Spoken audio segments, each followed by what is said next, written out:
Céu Orlando apresenta Os Novos Rumos do Cristianismo, uma obra de Adolfo Marques dos Santos. Capítulo 6. Faculdades mediúnicas. Pergunta: com os novos rumos do cristianismo implantados na consciência terrena, como será vista a mediunidade, considerando que a grande maioria da sociedade desconhece o fenômeno? Resposta: o curso primário terreno terminou em 2012. Desde 2013, início do curso secundário para a humanidade, os médiuns que estão encarnando já não são portadores da mediunidade ostensiva de prova, pois a comunicação interplanos está cada vez mais sutil, porque mais psíquica. Durante a fase de transição entre a mediunidade sensória e a psíquica, alguns médiuns que encarnarem com a nova mediunidade, devido ao condicionamento mental de vidas anteriores, poderão ainda ter manifestações fenomênicas por causa dos reflexos condicionados do espírito, facilitando a prática do animismo inconsciente. Com o passar do tempo, os médiuns sensórios vão desencarnando e as mentes dos novos medianeiros serão reeducadas. Tal processo é lento para que seja seguro e definitivo. Por isso, a substituição não será abrupta. A mediunidade das próximas gerações será paulatinamente mais suave.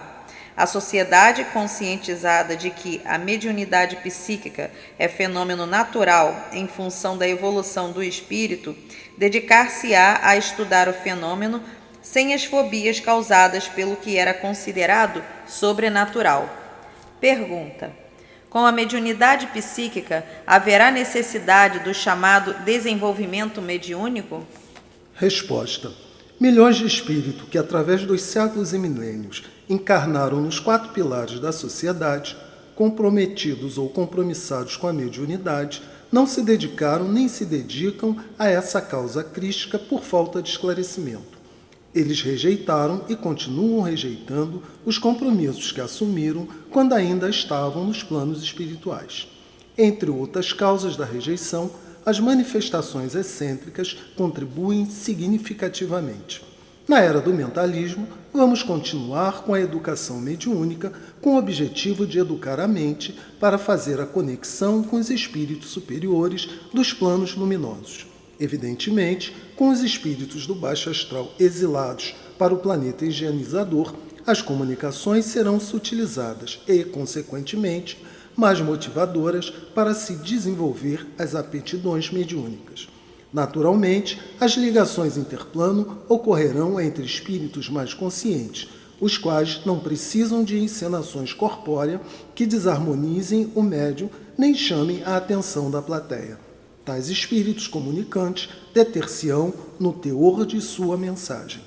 Como no universo criado tudo evolui, a mediunidade também evolui.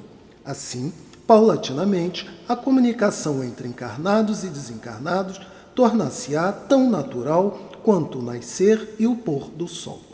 Pergunta: quer dizer que, com a mediunidade psíquica, deixará de haver a mediunidade de incorporação?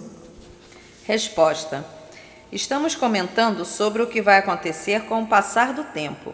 É bom lembrar que não se trata de visão pessoal nem acontecimento restrito à Terra, mas constante e universal. Deixará de existir a mediunidade passiva em que o espírito do médium é deslocado vibratoriamente de seu corpo carnal para o espírito comunicante atuar mais fisicamente, conforme acontece ainda, embora em menor escala. Com a mediunidade psíquica, o espírito do médium é ativo e coparticipante da mensagem. Ele tem responsabilidade e faz parte da orientação passada por meio dele. Daí a necessidade de um indivíduo estudar para ser capaz de discernir a comunicação mediúnica da anímica. No caso dos espíritos índigos, as crianças já nascem com abertura para as comunicações interplanos, sem necessidade de passar pela educação da mediunidade. São portadores de mentes mais educadas, mais disciplinadas, mais velozes em suas frequências cerebrais, facilitando as sinapses. As maravilhas que estão acontecendo com os índigos e com os cristais, na sequência da evolução da sociedade terrena, serão comuns a todas as pessoas. Com os médiuns mais esclarecidos, mesmo por meio da incorporação, os espíritos comunicantes demonstrarão alegria, suavidade, júbilo, bom humor e etc., o que é natural aos evoluídos e ascensionados. Os mal-humorados, encarnados e desencarnados, deixarão a Terra. Assim, os médiuns já não interferirão tanto nas comunicações mediúnicas dadas por espíritos evoluídos a ponto de colocarem, no tom da voz, o timbre do além-túmulo.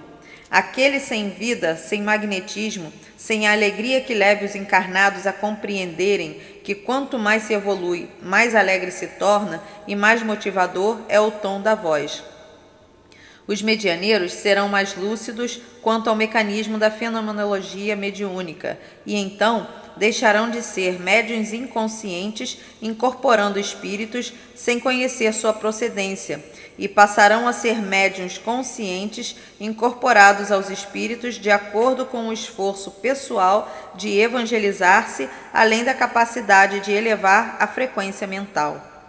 Conhecendo o poder fabuloso da mente humana, não ficarão aguardando que os espíritos desçam ao seu plano, mas procurarão acelerar a sua mente para, aumentando a sua frequência, entrar nos campos dos espíritos superiores. Os médiuns, em ambientes saudáveis e de cores suaves, em meio a campos energéticos, evolando pensamentos de fraternidade, bem-querença, afeto, irmanação e carinho, com música suave de teor crístico e etc., sentem-se muito mais seguros, pois são amparados pelos próprios companheiros encarnados na sustentação da corrente protetora para o êxito das comunicações espirituais. Já é possível deduzir os efeitos psicológicos de motivação íntima que as comunicações mediúnicas, principalmente as psicofônicas, produzirão na consciência dos ouvintes. A voz, com a vibração da sacralidade e o magnetismo da convicção, produz efeitos salutares capazes de regurgitar o que há de mais crístico, de mais divino, mais belo, colorido e perfumado na criatura humana. Pergunta: a beleza ambiental faculta ao médium melhores condições para a comunicação mediúnica com os espíritos superiores?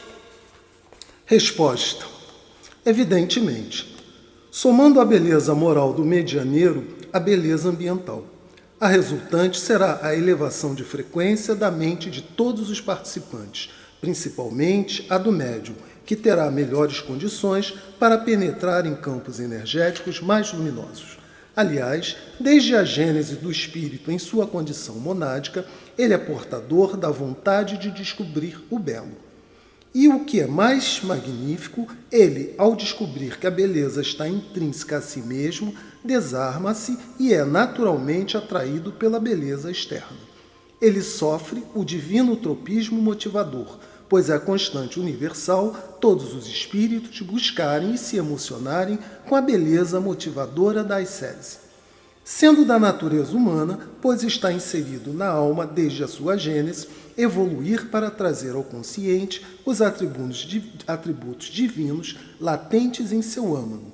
Os espíritos de qualquer dimensão tendem a adquirir a beleza, expandir sua crística percepção e tornarem-se luminescentes. Para exercitar a nossa sensibilidade psíquica, imaginemos estarmos em um templo cuja construção arquitetônica foi divinamente inspirada pelos arquitetos das mansões celestiais. Chafarizes à volta do templo, jorrando cristalinas águas com as cores dos 7 raios da criação, em movimentos sincronizados, as energias da natureza sendo divinamente manipulada pelos elementais, para auxiliar na manutenção dos campos energéticos do ambiente na frequência da sacralidade, contornando o templo lindos e coloridos jardins que inspiram a seus frequentadores interagirem com a beleza poética da Mãe Natureza. Músicas suaves e de procedência divina ecoando em seu interior. Os médiuns, alegres e festivos, aspirando a um contato consciente com o Cristo Criador da Terra e alimento sagrado das vidas de nosso mundo. A ambiência aromatizada com essências edênicas, produzindo atmosfera tênue, causando sensação de leveza, como se a gravidade diminuísse a densidade de tudo e de todos, e os participantes se sentindo em um plano paradisíaco. Uma comunicação mediúnica em atmosfera e psicosfera, em ambiente energeticamente bem preparado. O céu e a terra se unem sem se fundirem, beneficiando a todos, encarnados e desencarnados. Os mais acanhados espíritos, com o divino tropismo causado pela presença das superconsciências, abandonarão suas senzalas psíquicas e se motivarão para se evangelizarem. Já é possível vislumbrarmos como serão os ambientes onde os médiuns terrenos, em futuro próximo, estarão exercitando a sensibilidade psicomediúnica. Com o passar do tempo, os indivíduos, médiuns conscientes, criarão o salutar hábito de pensar luminosamente, ver em tudo e no todo a presença do Criador, falar sobre a beleza poética que expresse o lado positivo e crístico da vida, e ouvir as melodias da criação na acústica de seus corações. Pergunta: por que determinados médiuns só entram em contato com espíritos de pouca evolução, cujas mensagens tratam de assuntos corriqueiros? Resposta: na era do mentalismo, a mediunidade inconsciente, aquela em que o médium tem incorporação total, estará em extinção na Terra. O momento evolutivo da sociedade requer que o medianeiro estude os mecanismos da mediunidade e se prepare emocional e evangelicamente para obter melhores resultados no intercâmbio plano-terra, plano-luz. Além de depender da condição pessoal do médium, outros fatores diminuem consideravelmente a frequência dos ambientes dedicados à comunicação com os espíritos superiores, tais como sessões mediúnicas abertas com palavras tristes, melancólicas, sem vida e sem as energias da motivação íntima. Pedidos aos desencarnados feitos com voz de lamúria, de autopiedade, de melancolia. Súplicas pela saúde das pessoas pronunciadas em tom de velório. Diretores de grupos espiritualistas sem magnetismo para libertar consciências sofredoras que desencarnaram, ignorando as leis fundamentais da vida além da vida. Dirigentes de centros espíritas conflitando entre o homem velho e o homem novo, conforme solicitado pelo Evangelho. Eles querem se tornar expressivos, verdadeiros expoentes para representar as potestades celestiais, mas a sua biologia sufoca a sua ideologia e eles se desarmonizam. Embora muitos queiram curar as dores de seus semelhantes, falta-lhes adquirir a misericórdia do ver, ouvir e falar. Líderes de grupos religiosos subindo ao púlpito para pregar sobre a honestidade, mas portando a capa mimética da astúcia e do disfarce. Continuemos a pedir auxílio aos bons espíritos, a suplicar aos céus bênçãos para nós e para os nossos semelhantes, mas coloquemos a energia da convicção de que a morte não interrompe a vida. Dessa forma, aumentaremos a frequência de nossa alma e entraremos em contato, por ressonância, com espíritos das dimensões luminosas. Por não conseguirmos enganar os espíritos superiores, vamos investir maciçamente em nossa evangelização, a fim de termos melhores condições para entrarmos em sintonia com os espíritos superiores. Como contraponto aos itens anteriores, imaginemos que estamos em um ambiente reservado ao ofício da fé, onde um sacerdote, não importa de qual religião, inicia um discurso como este: uma vez que somos o que pensamos, procuremos trazer ao consciente o nosso Cristo interno. Exercitemos a nossa superconsciência, plasmando a beleza da criação, olhando com os olhos da imaginação para o universo criado. Falemos do Deus totalidade para regurgitar de nosso universo íntimo o Deus individualidade que somos. Projetados para os planos dos desencarnados luminosos, contemplemos um concerto musical sendo realizado no plano divino, o plano dos anjos, o plano da pureza iniciática.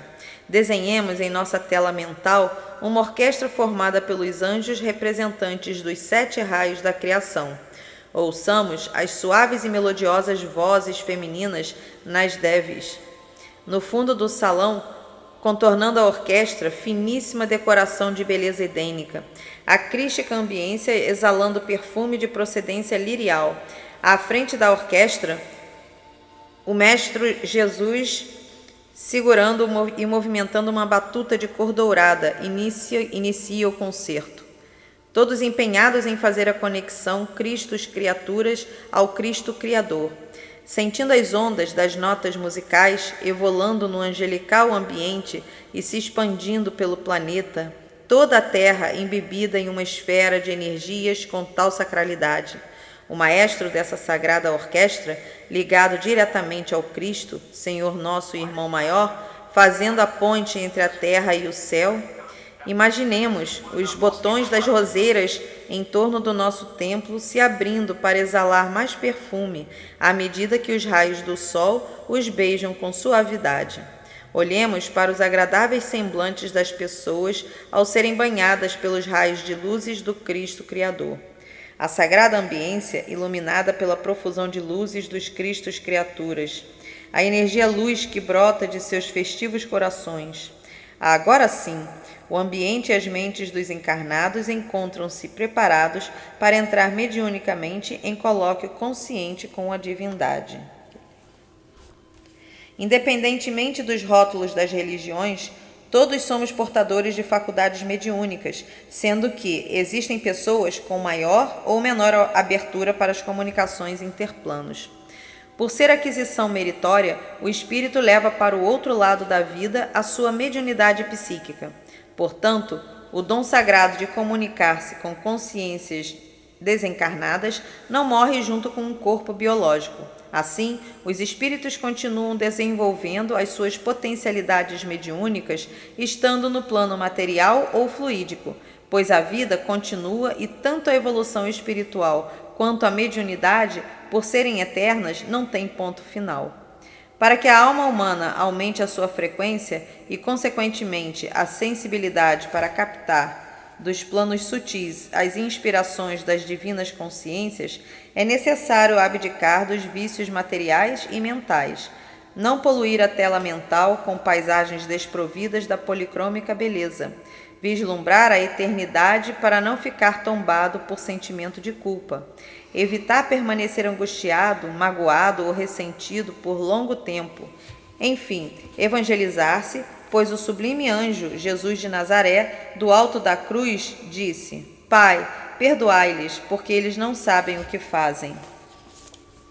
Adventos crístico. Uma vez que na obra de Deus não existe acaso, os adventos crísticos primam pela veracidade, analisando pela lógica e não pela crença. Cada item proposto pelos espíritos superiores, integrante das sagradas fileiras.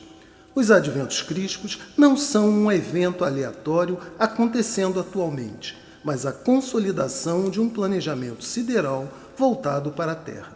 Portanto, estava programado pela espiritualidade superior apresentar à humanidade o convite do cristianismo renovado, exatamente nesta fase de transição planetária, fase em que a sociedade está concluindo seu curso primário, de provas e expiações e sendo promovida ao curso secundário de regeneração e progresso. Existe um momento psicológico adequado para a criatura assimilar melhor e mais rapidamente os ensinamentos de libertação íntima. Daí o momento apocalíptico que estamos vivendo ser primoroso, considerando que estamos mais sensíveis para responder melhor e com mais flexibilidade ao impulso divino. Por ser a dor a maior força e energia a impulsionar o nosso crescimento espiritual, o instante de juízo final que estamos vivendo contribuirá magnificamente devido aos fenômenos naturais com os quais vamos conviver e que envolverão todo o planeta. E por serem fenômenos ensejados pela natureza, aceitaremos com maior facilidade, pois sabemos que Deus é a infinita bondade, mas também a infinita justiça. Por sermos eternos e imortais, mesmo com as dores e os sofrimentos, encontraremos alento em nosso próprio mundo íntimo, tendo em vista que a história da sociedade terrena registrou inquestionáveis comprovações quanto à vida não ter ponto final. Com o espírito em eterna aquisição de novos ensinamentos libertadores, podemos deduzir pela logicidade da lei da evolução, considerando o nosso atual nível espiritual, como serão os nossos próximos passos rumo à eternidade. Fim do capítulo 6.